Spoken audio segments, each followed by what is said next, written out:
안녕하세요 학생 여러분. 대학생 고등학교 한문교과서 수업을 진행하는 희남쌤입니다. 자, 오늘도 제12과 이별의 정서 2차 시학습으로 시 한 편을 더 살펴보도록 하겠습니다.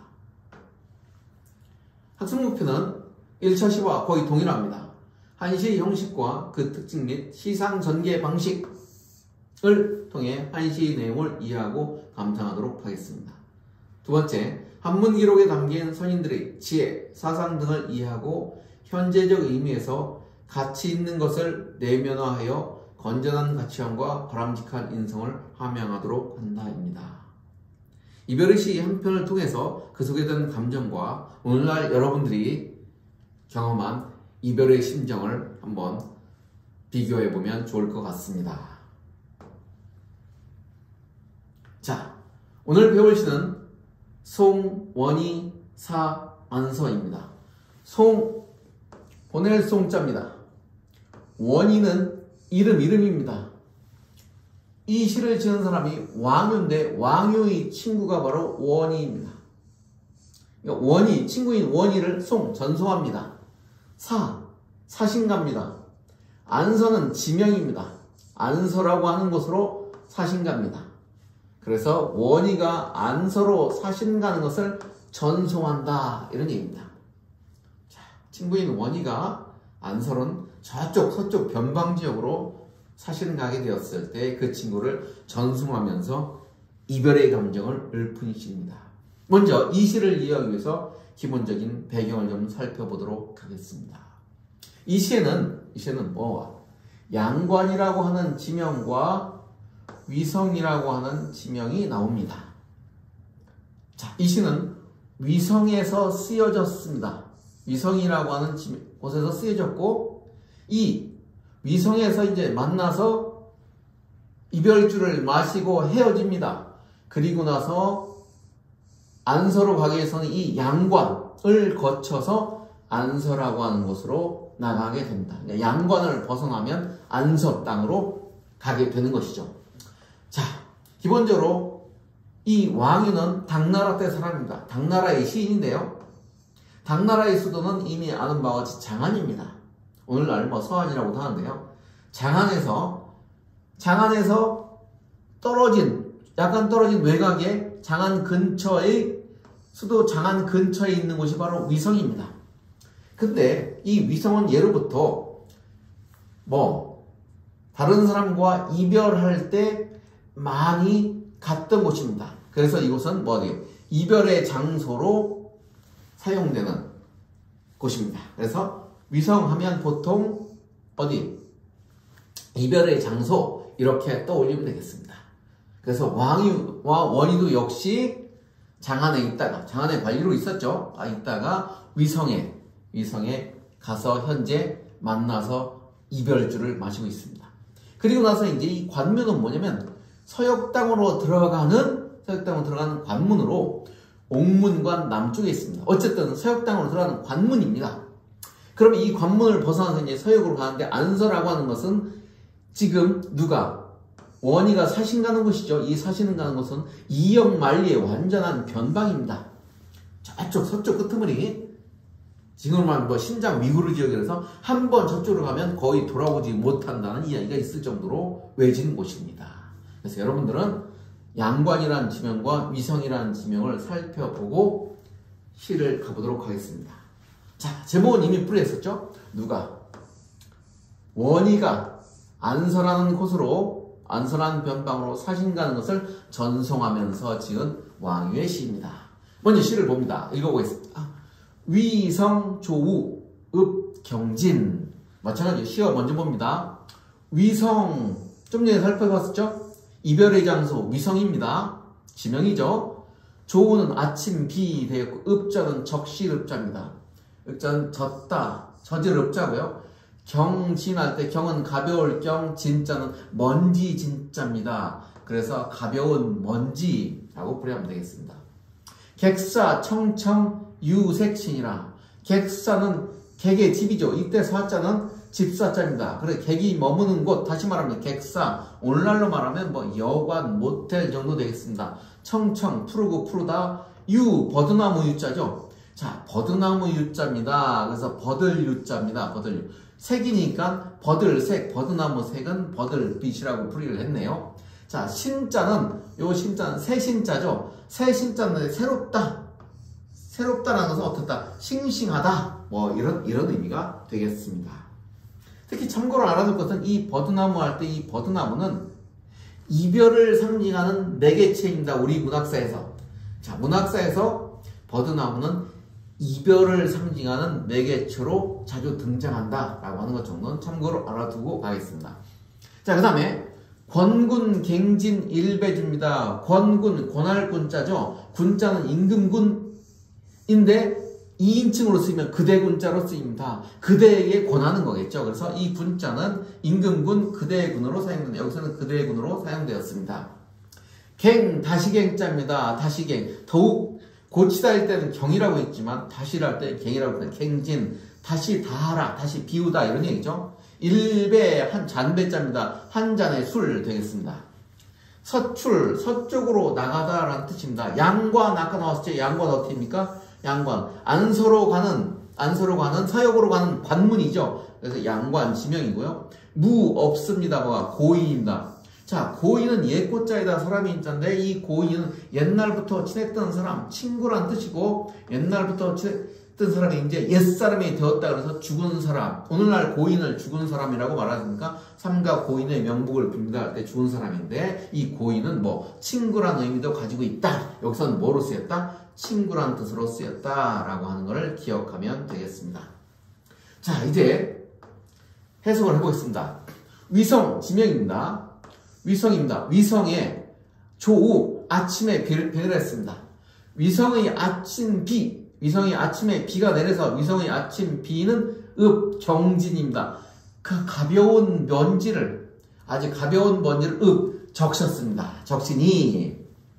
객사에 푸르고 푸른 거죠. 객사에 푸르고 푸른 뭐가? 버들빛이 새롭구나. 객사에 푸릇푸릇한 버들빛이 새롭구나. 이렇게 되겠습니다.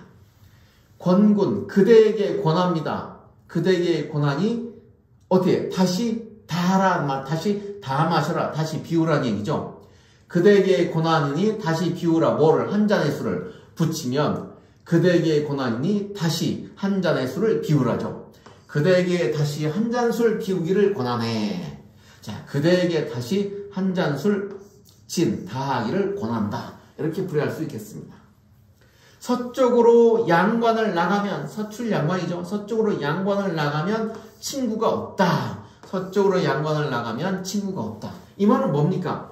다시 요 구를 좀 연이어 생각하면, 자, 서쪽으로 이제 양관을 나가게 되면 친구가 없을 것이니 그 아쉬움을 달래기 위해서 그대에게 다시 한 잔의 술 비우기를 권한다. 이런 말이 되겠죠. 이 두 문구는 어떻게 됩니까? 서로 도취되어 있다. 문장이 도취되어 있다고, 뒤바뀌어 있다고 생각하면 되겠습니다.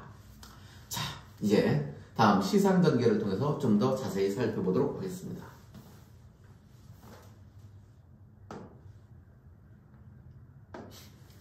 자, 시상 전개를 보도록 하겠습니다. 먼저 시상 전개를 보면 위성, 조읍, 경진하이죠. 위성에서 아침에 비 내리니, 아침에 비가 내려 가벼운 먼지를 적시니라는 말입니다. 자, 그러면 어떻게 했습니까? 위성이 아침 풍경이죠. 위성의 비 내린 모습으로 뭐를? 시상을 일으키고 있습니다. 위성의 비 내린 모습으로 시상을 시작합니다. 자, 승구는 가면 객사, 청청, 유색시입니다. 역시 마찬가지로 네 곳이 끊어서 네자, 세자로 끊어서 해석하면 일반적으로 편합니다. 자, 객사, 머무는 객사죠. 여관에 푸르고 푸릅니다. 푸르고 푸른 버드나무 빛이 새롭다. 이런 뜻이죠. 그래서 위성에서 이제 어떻게 됩니까? 자신이 묵고 있는 여관 주변의 풍경으로 시상을 이어가고 있죠. 다시 말하면 여기는 직구에서는 어디의 풍경입니까? 위성의 풍경이죠. 근데 승구에서는 어디의 풍경입니까? 객사인 여관의 풍경이죠. 위성 전체의 모습에서 지금 누구와 원희와 왕유가 머물고 있는 두 사람이 머물고 있는 어디로? 여관의 모습으로 좀 더 그 줌을 당겼다고 하는 카메라를 당겼습니다. 전체의 모습에서 넓은 모습에서 이제 이게 위성이면 위성 중에서 누가 왕유와 원희가 머물고 있는 그 객사로 요 여관으로다가 계속 이어가고 있는 거죠. 좀 더 자세하게 당겨오고 있습니다. 자, 전으로 가봅시다. 저는 그대에게 다시 한 잔의 술 다하기를 권하니 라는 말이죠. 이 말은 뭡니까? 이별의 술을 권하는 것으로 바뀌었죠. 다시 말하면 이별의 술을 권하는 서정으로 장면으로 바뀌었습니다. 이 위까지는 뭐가 됐습니까? 여기까지는 뭐에 대해서 지금 얽고 있죠? 지금 두 사람이 머물고 있는 것의 경치를 언급하고 있습니다. 경치를 언급하다가 지금 전구에 와서는 이별에 대한 아쉬움이라고 하는 그 정서를 얽고 있죠. 정서를 얽고 있습니다. 자, 그래서 너와 지금 이별하게 돼서 내가 마음이 아프니까 다시 한 잔의 술을 권한다라고 말하지 않습니까? 그래서 이 앞에 기승구에서 풍경의 장면에서 이별을 권하는 서정의 장면으로 어떻게 됩니까? 장면을 전환하고 있습니다. 자, 마지막 결구로 가보면 서쪽으로 양관을 나가면 친구가 없기 때문이다 라는 말입니다. 이 말은 안서로 가면 서쪽 양관을 넘어 안서라는 외진 곳으로 변방으로 가죠. 안서로 가는 아는 사람이 없을 것이라는 슬픔으로 시상을 마무리하고 있습니다. 그래서 떠나는 친구에 대한 이별의 아픔으로 시상을 마무리하고 있다고 보면 되겠습니다. 자, 이제 송원희 사안서에 대한 시를 좀 분석해 보겠습니다. 이 시는 누가 졌습니까? 왕유가 졌죠. 왕유는 불교적 신자로서 어떻게 관념적인 시를 짓는 경향이 있습니다. 그래서 시의 부처다. 그래서 뭐라고? 시불이다. 시불이라고 불리기도 합니다. 우리 이백은 뭐라 그랬죠? 이백은 시선, 즉흥적으로 아주 아름다움을 잘 져서 시선이라고 했고, 누구는 두 번은 시성이라고 했었죠. 끊임없이 시를 다듬는 노력을 통해서 성인의 경지로 간다 해서 시성이라고 했습니다. 자, 이 시 역시 뭡니까? 하나, 둘, 셋, 넷, 다, 여, 일곱, 껄골죠. 이렇게 읽으면 일곱 글자죠. 그래서 7원이죠. 네 꾸니까 절구입니다. 자, 운자를 보겠습니다. 운자는 7원의 경우에 절구는 이구와 사구가 운자인데 7원의 경우에는 기구에도 운자를 넣는다고 했죠. 봅시다. 이거 진입니다. 먼지 진자죠. 새 신자죠. 사람 인자죠. 전부 다 공통적으로 중성과 정성 인이라고 하는 글자를 발음이 들어가 있죠. 그래서 진신인이 운이다 라고 생각하면 되겠습니다. 시상전개 방식은 어디다? 역시 사건이가 기승전개를 전개되면서 중요한 거 선경후정 방식으로 전개하고 있다. 첫 번째, 위성의 비 내린 모습으로 시작하고 있죠. 경치죠. 그 다음 위성 중에서 어디입니까? 위성 중에서 또 그 일부분, 머물고 있는 객사의 푸르고 푸른 버드나무빛으로 이어가고 있죠. 여기까지는 경치에 대해서 읊고 있습니다. 그래서 선경입니다. 선경. 그 다음에는 어떻게 됩니까? 그 다음에는 그대에게 다시 한 잔의 술 다하기를 권하죠. 여기서는 뭡니까? 지금 친구에게 술잔 다 비우는 걸 권하고 있죠. 그리고 서쪽으로 양관을 벗어나면 친구가 없기 때문에 그대에게 술을 권한다 해서 왕유가 누구에게? 원희에게 너와 헤어지는 것에 대한 이별의 아픔을 전하고 있지 않습니까? 여기까지는 뭐를 표현하고 있죠? 심정을 표현하고 있죠. 심정, 정서를 표현하고 있습니다. 여기는 경치인데 반해서.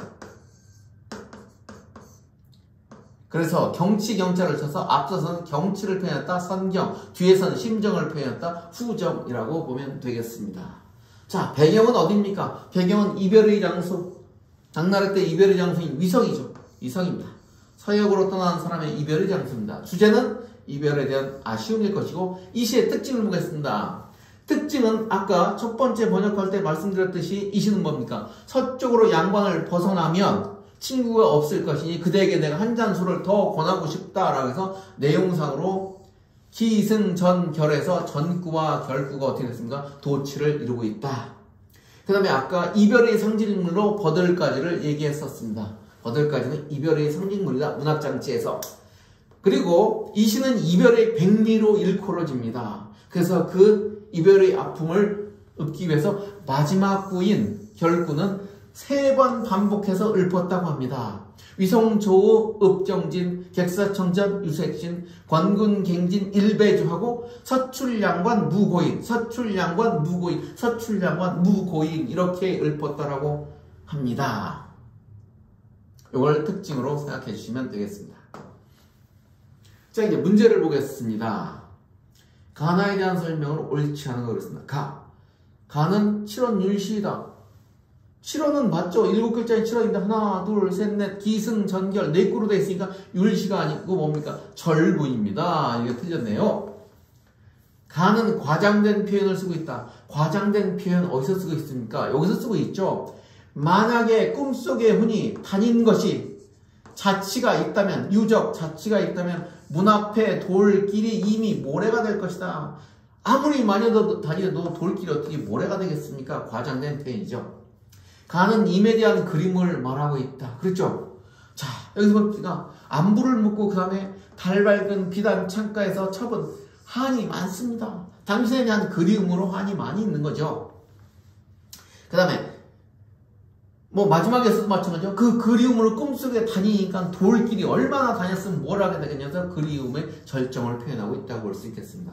나의 운자 보겠습니다. 나의 운자는 자 절구입니다. 절구는 이구와 사구인데 7원이니까 기본적으로 세구에 있다라고 보고 기구, 승구, 결구에 있다 보고 운자, 운이 발음이 비슷한 거를 중성과 종성을 통해서 대충 따져봐야죠. 그러면 이 글자 뭡니까? 진이죠.